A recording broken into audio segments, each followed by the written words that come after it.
नमस्कार दोस्तों, इतिहास गवाह है मैं आपका स्वागत है। आज के एपिसोड में जैसा कि हमने डिस्कस किया, आज हम डिस्कस करेंगे कार्ल मार्क्स और उनके क्या विचार थे। उनके कुछ विचारों को इस एपिसोड में डिस्कस करेंगे और अगले एपिसोड में फिर थोड़ा सा और टाइम हम कार्ल मार्क्स और उनके इम्पैक्ट पे बिताएंगे। तो इस तरीके से ये 2 एपिसोड्स में हम कार्ल मार्क्स के बारे में डिस्कशन करेंगे। As I said, Karl Marx was an extremely influential thinker and was also considered called Rousseau of 19th century। और इनके जो विचार थे, इनके जो थॉट्स थे, उसका इफ़ेक्ट आपको आने वाले बहुत समय तक अभी भी दिखाई देता है ना। तो इस तरीके से ये बहुत ही ज़्यादा इन्फ्लुएंशियल थिंकर हुए। So a little bit about Karl Marx is he was born in a Protestant family in Germany. Remember, तो जर्मनी वाला कौन सा एरिया था? हैब्सबर्ग एम्पायर वाला एरिया, जो एक रोमन कैथलिक है ना। सो जो होली रोमन एम्परर वाला एरिया था वो जर्मनी था। तो वहाँ पे जब जन्म हुआ, और अगर तुम एक प्रोटेस्टेंट फैमिली में जन्म लेते हो कैथलिक, इतने हेविली कैथलिक एरिया में, तो शुरू से ही तुम वो स्ट्रगल्स देखोगे, रिलीजियस स्ट्रगल्स को देखोगे और उससे अफेक्ट भी होगे। सो इस कारण से कार्ल मार्क्स को रिलीजन से हमेशा एक प्रकार की प्रॉब्लम बनी रही है ना। तो मतलब मार्क्सिज्म की रिलीजन को लेकर बहुत दिक्कत होती है, और मैं आगे चल के और हम डिस्कस करेंगे कि क्यों वो दिक्कत होती है, क्या सोचते थे कार्ल मार्क्स। बट एक just due to the fact of his conditions during when he was growing, ये एक दिक्कत वहाँ से बनी रही।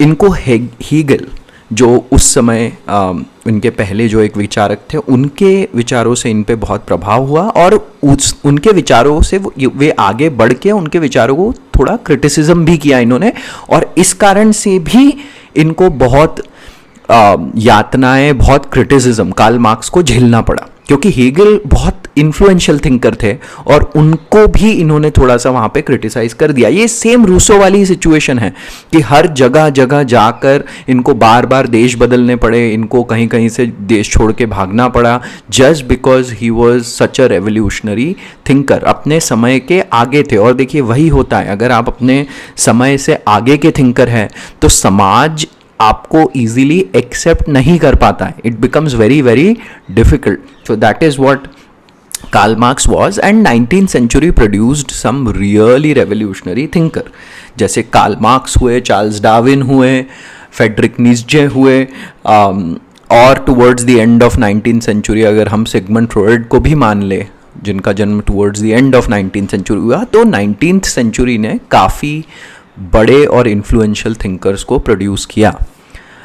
अब the arrival of marks and his description of industrial society, इसने बहुत ज़्यादा चेंजेस लाए। तो मार्क्स स्टडीड इन बॉन, और वहाँ पे क्या हुआ कि जब ये यूनिवर्सिटी ऑफ बॉन में पढ़ रहे थे तो शायद इनको कुछ गलत संगत मिल गई, इनको शराब और नशे की लत हो गई, तो इनके फादर ने वहाँ से इनको निकाल के फिर यूनिवर्सिटी ऑफ बर्लिन में पढ़े। वहाँ पर ये हेगल के विचारों पे इन्होंने इम्प्रोवाइज़ किया, and then he received a PhD। उसके बाद he started writing for a newspaper, और वहाँ पे while writing for a newspaper he started looking deeper into industrial society and the exploitative elements of that society. और उसी समय की बात है, he came in touch with Friedrich Engels who wrote the conditions of working class in England। ये मतलब मेरा कहने का मतलब है कि इंग्लैंड में जो चेंजेस हो रहे थे, जिनको हमने डिस्कस किया, against the thought process against the industrial revolution, उनमें एक फ्रेडरिक एंगल्स थे जिन्होंने the condition of working class in England लिखा, which really impacted Marx. And then in 1848 he wrote the Communist Manifesto with Frederick Engels। ठीक है, तो communist manifesto इन्होंने उनके साथ मिलकर लिखा, और फिर 1868 में दास कैपिटल का फर्स्ट पार्ट लिखा, और later parts were completed by Friedrich Engels. और नाउ हुआ ये था कि जब 1848 में कम्युनिस्ट मैनिफेस्टो इन्होंने पब्लिश करा, ही वॉज इन पेरिस, और ये पेरिस में जो क्रांति हो रही थी उसी के समय वहाँ थे, तो फिर इनको पेरिस छोड़ के लंदन भागना पड़ा, जहाँ पर ये फिर अल्टीमेटली रहे और through his life he stayed in London. इन्होंने क्या मैसेज दिया? इन्होंने मैसेज ये दिया कि सारे लेबर्स, विश्व के मजदूरों, तुम एक हो जाओ, because you have nothing to lose. Rousseau ने क्या कहा था कि man is born in chains, है ना। तो कार्ल मार्क्स ने बेसिकली कहा कि इन चेन्स को तोड़ दो, क्योंकि इसके अलावा तुम्हारे पास कुछ है नहीं करने को, है ना। इन दुख की चेन्स के अलावा देयर इज नथिंग एल्स। तो he appeal to the basically the labor across the world to break those chains. And then इन्होंने 1864 में फर्स्ट सोशलिस्ट इंटरनेशनल की स्थापना करी। अच्छा, अब इनके टाइम में, इनके लाइफ टाइम में तो रेवोल्यूशन नहीं हो पाएगी जैसा इन्होंने इमेजिन किया था, and therefore he died very dejected, निराश होकर इनकी मृत्यु हुई 1883 में। And then there is a very famous saying कि Caesar dead is more powerful than Caesar alive. And the reason to say that in relation with Julius Caesar was that once he died, once he was murdered, उसके बाद जो हुआ, उसके बाद जो like क्रांति type की सिचुएशन आई, वो उसी के कारण हुआ, because he was dead and no one could anymore blame him, or like there was nothing to do there. तो इसलिए Caesar dead is more powerful than Caesar alive. और यही की यही बात मार्क्स के लिए भी ट्रू होगी कि उनकी डेथ के बाद बहुत सारे लोग इनके थॉट से इंस्पायर होंगे। One of those people will be Vladimir Lenin, who will then bring Russia to Bolshevik revolution, who will lead Russia to Bolshevik revolution in 1917. तो ये जो मार्क्स का इम्पैक्ट है ये हमको और भी आगे चल के देखने को मिलता है। हमने मॉडर्न इंडिया हिस्ट्री की जो सीरीज़ सुनी थी उसमें भी हमने मार्क्सवाद, समाजवाद, ये सब डिस्कस किया था इन इंडियन नेशनल मूवमेंट कि वहाँ पर कैसे आया ये सब। तो वही है कि मार्क्स से जन्म हुई जो ये थॉट्स हैं ये आगे चल के इम्पैक्ट लाती ही रहेंगी। Now let's discuss some of the aspects of Marxist thought. और ये बहुत इंपॉर्टेंट, मेरा कहने का मतलब है कि अगर आपको ये episode, at least this part which is now coming up, अगर ये आपको 2 बार भी सुनने को मन हो, मेरे हिसाब से सुनिए, क्योंकि बहुत इन्फ्लुएंशियल थॉट है ये, बहुत इन्फ्लुएंशियल। देखिए, आप सोशल साइंस को लेकर एक बात समझ जाइए, भले ही आपको व्यक्ति की विचारधारा अच्छी लगे नहीं लगे वो आपका चॉइस है, पर जानना बहुत ज़रूरी है। कार्ल मार्क्स जैसे इन्फ्लुएंशियल थिंकर की थॉट को समझना, जानना, मुझे लगता है हर व्यक्ति को एफर्ट मारना चाहिए, क्योंकि उससे आप इस दुनिया में होने वाले इवेंट्स को और ज़्यादा अच्छी तरीके से समझ पाएंगे और ज़्यादा अप्रिशिएट कर पाएंगे, अपनी हिस्ट्री को बहुत अच्छे से समझ पाएंगे। So please please please ensure, I don't care you like Marx, don't like Marx. पहली बात तो इतने influential thinkers, they go beyond the idea of like and dislike, you just have to know them, right, because they influenced history in such a significant way. So सबसे पहले इन्होंने classical economics का criticism है इनका। तो Adam Smith ने, अगर आपको याद होगा, Adam Smith talked about free market economy, ठीक है। और ये जो पूरा कैपिटलिस्ट वर्ल्ड है, it was based on liberal ideals which was, and उसमें जो इकोनॉमिक आइडियल था वो था फ्री मार्केट, ठीक है। अब कार्ल मार्क्स ने ये फ्री जो वर्ड है इसी को क्वेश्चन कर दिया। उन्होंने कहा कि देखो ऐसा है कि capitalist have high bargaining power and therefore they have a power to exploit labour. इनके पास पैसा होने के कारण, पूंजी होने के कारण, and that ability to provide jobs and not provide jobs, इसके कारण बहुत हाई बार्गेनिंग पावर है, जिसके कारण से they will always exploit the labour. दूसरा कि ये लोग हमेशा ये चाहेंगे कि मशीन आ जाए, ऑटोमेशन आ जाए, और उसके कारण क्या होगा, बहुत सारे लेबर्स अपना जॉब छूट जाएगा, और लेबर कॉस्ट बहुत जगह पे बहुत हाई कॉस्ट होती ही है, तो इससे फिर से कैपिटलिस्ट को फायदा होगा। तो बेसिकली उन्होंने जो फ्री वर्ल्ड है कि भाई कौन है फ्री, यहां पर लेबर तो फ्री नहीं है, लेबर तो बहुत डिपेंडेंट है, लेबर तो एक्सप्लॉइट हो रहा है। तो फ्री का जो क्वेश्चन है मार्क, उसी पे क्वेश्चन मार्क लगा दिया, उसी वर्ड पे क्वेश्चन मार्क लगा दिया, ठीक है। और अगर ये बात देखिए आपको आज के मॉडर्न टाइम्स में भी देखने को मिलेगी। अभी आप सुन ही रहे होंगे ना, इतने ले ऑफ्स हो रहे हैं just in the name of AI, कि भाई एआई को अकोमोडेट करने के लिए बहुत सारे अब जो स्पेसिफिक स्किल सेट वाले वर्कर्स हैं वो उनका कोई यूज रहा नहीं, इसलिए उनको अब ले ऑफ किया जा रहा है। और सारी कंपनीज कर रही है, सारी की सारी कंपनीज, टेक कंपनीज आज ले ऑफ्स कर रही हैं in the name of AI and automation. तो ये जो कहने का मतलब है ये आपको आज भी दिखाई देता है जो कार्ल मार्क्स कहने की कोशिश कर रहे थे उस समय। अच्छा, एडम स्मिथ ने बोल तो दिया free market economy and all, but he died in 1792, so Adam Smith never lived to see the bad impact of industrial revolution and Marx saw exactly that a century apart. तो Adam Smith ने जहां free market economy को एक तरीके से ही saw the light of it, Marx saw the darkness of it.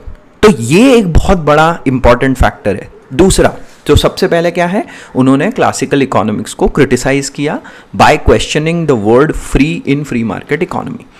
दूसरा, theory of surplus value बताया। क्या है थ्योरी ऑफ सरप्लस वैल्यू? उनका कहना पड़ता था कि production is dependent on labour and capital, ठीक है। तो कोई भी वस्तु है, मान लीजिए आज रॉ मटेरियल है आपका लेदर, अब वो जब लेदर लेबर की मदद से लेदर गुड्स में कन्वर्ट होता है तो उसकी वैल्यू बढ़ जाती है।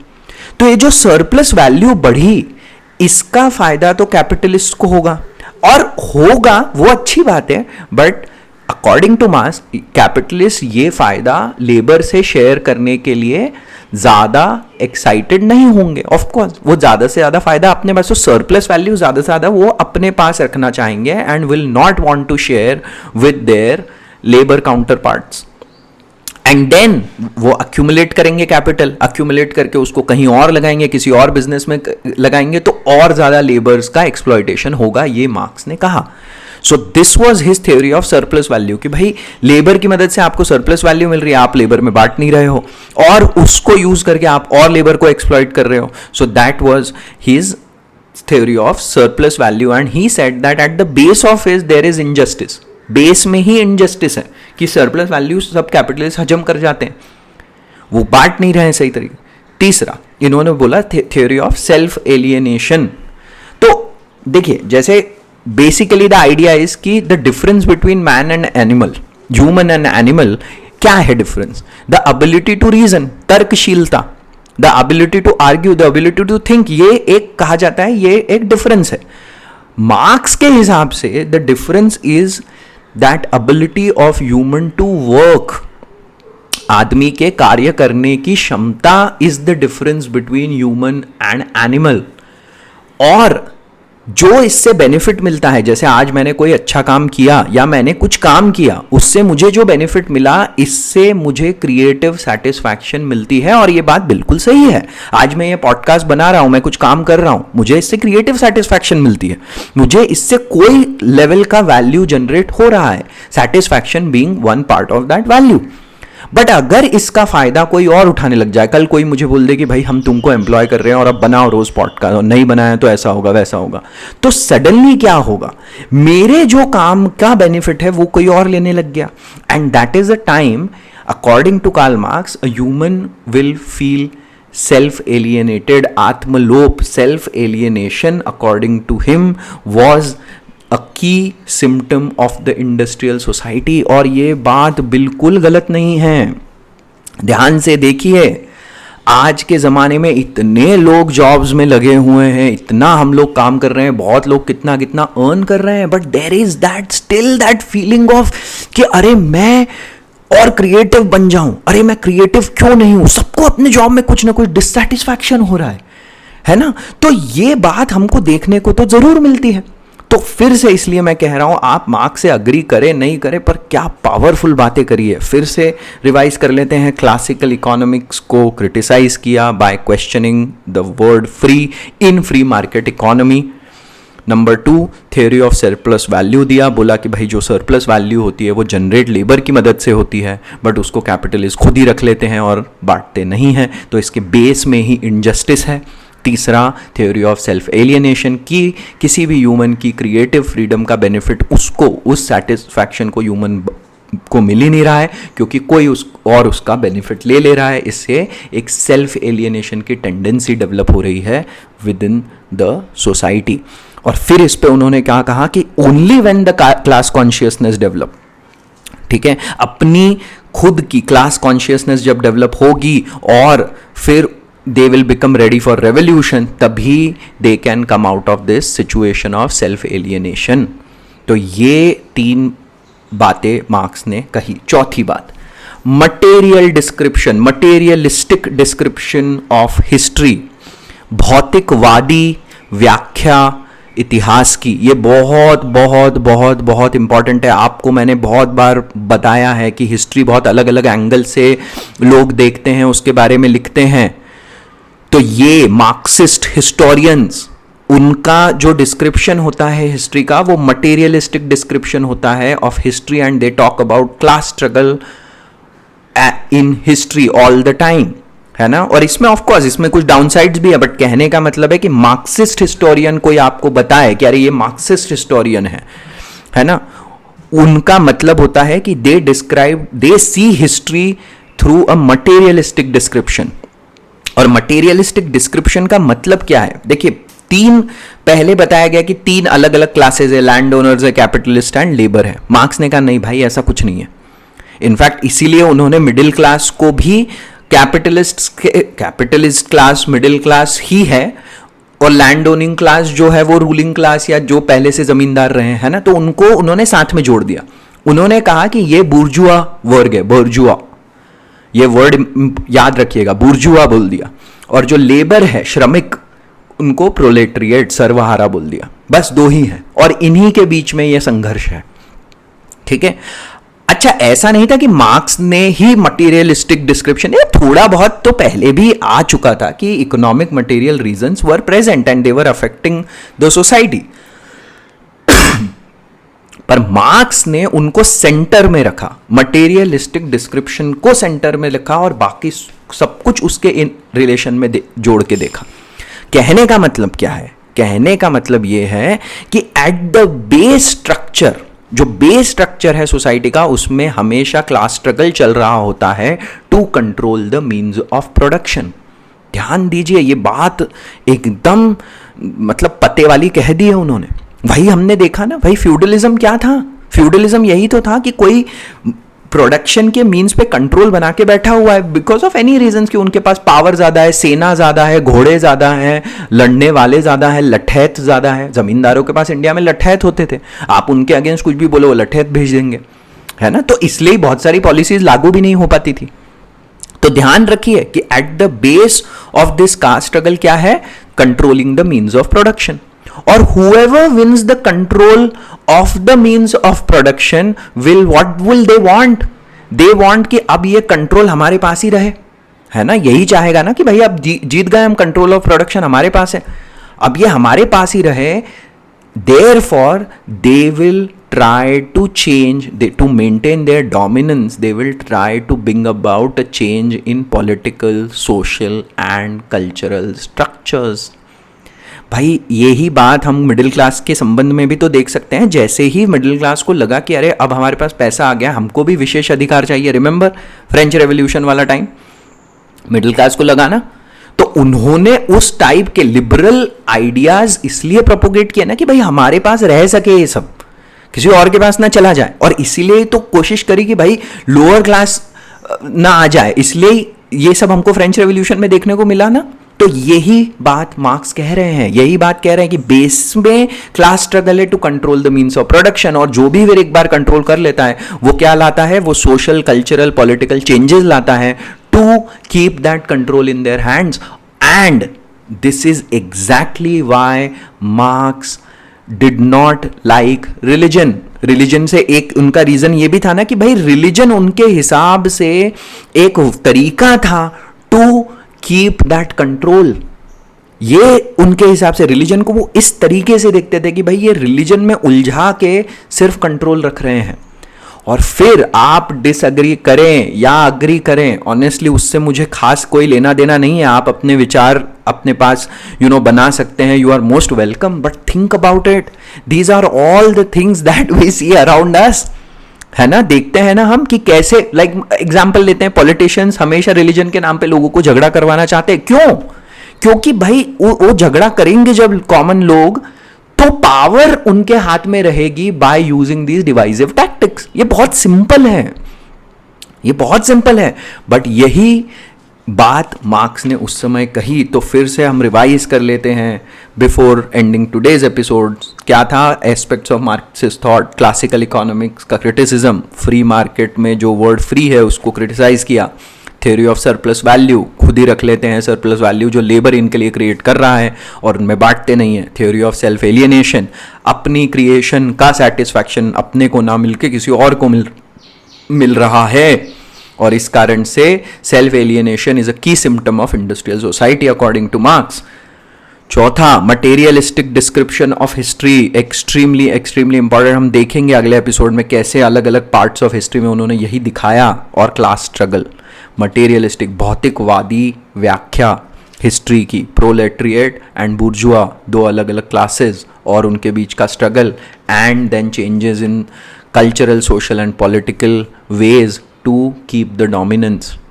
ये चार बातें आने वाले एपिसोड में हम दो और मार्क्सिस्ट थॉट के एस्पेक्ट्स को डिस्कस करेंगे, उसके बाद मार्क्स के इम्पैक्ट को डिस्कस करेंगे। तो अगले एपिसोड में हम ओवरऑल मार्क्स को कवर कर चुके होंगे।